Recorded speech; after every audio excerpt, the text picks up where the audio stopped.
My name is Ian Dunn. I'm a young woodworker, craftsman, furniture designer. I make custom furniture in a variety of styles.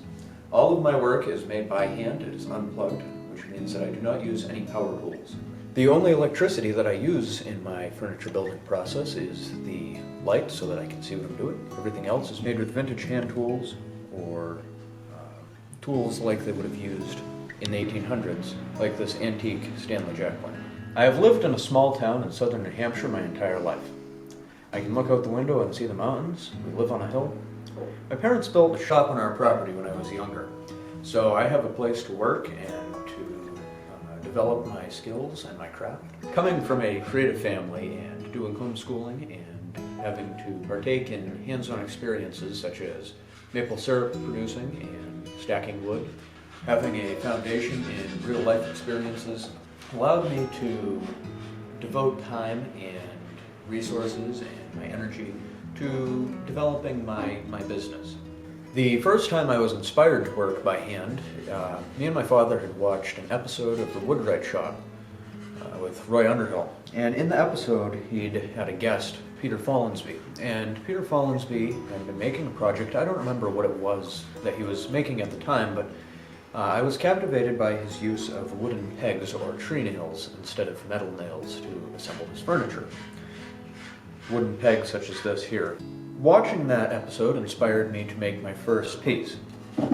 This little stool, which in retrospect is kind of a crude thing, but it was all made by hand. I believe I was about 11 at the time. You'll notice the wooden pegs, or the tree nails that I used to fasten the legs to the top and the stretcher to the legs. After a few years, I started to do woodworking more and to do it more seriously. So I eventually began to do a number of demonstrations around New Hampshire. These have been at the Strawberry Bank Museum in Portsmouth and the Canterbury Shaker Village. I use traditional tools and techniques, many of which would not be found in a modern shop. One example is the carving axe or hatchet, which is definitely not found in most shops today. Many of the tools that I use would have been found in an 1800 shop. I really enjoy using these tools and these traditional techniques. The traditional techniques are not only limited to the tools, but also to the joinery that I use. These include the mortise and tenon joint and the dovetail joint. The mortise and tenon would be used to join a table leg to a table apron, and it is a very important joint in furniture. And the other joint that I had mentioned, the dovetail joint, would be used to make a drawer box, or maybe on a larger scale to make a bookcase. This would have been traditionally considered a utilitarian joint that was not for display and would have been hidden. Today, however, it is considered the hallmark of the craftsman.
The furniture from the 1800s and earlier was built with solid construction, and it has lasted. My furniture is made to last as long.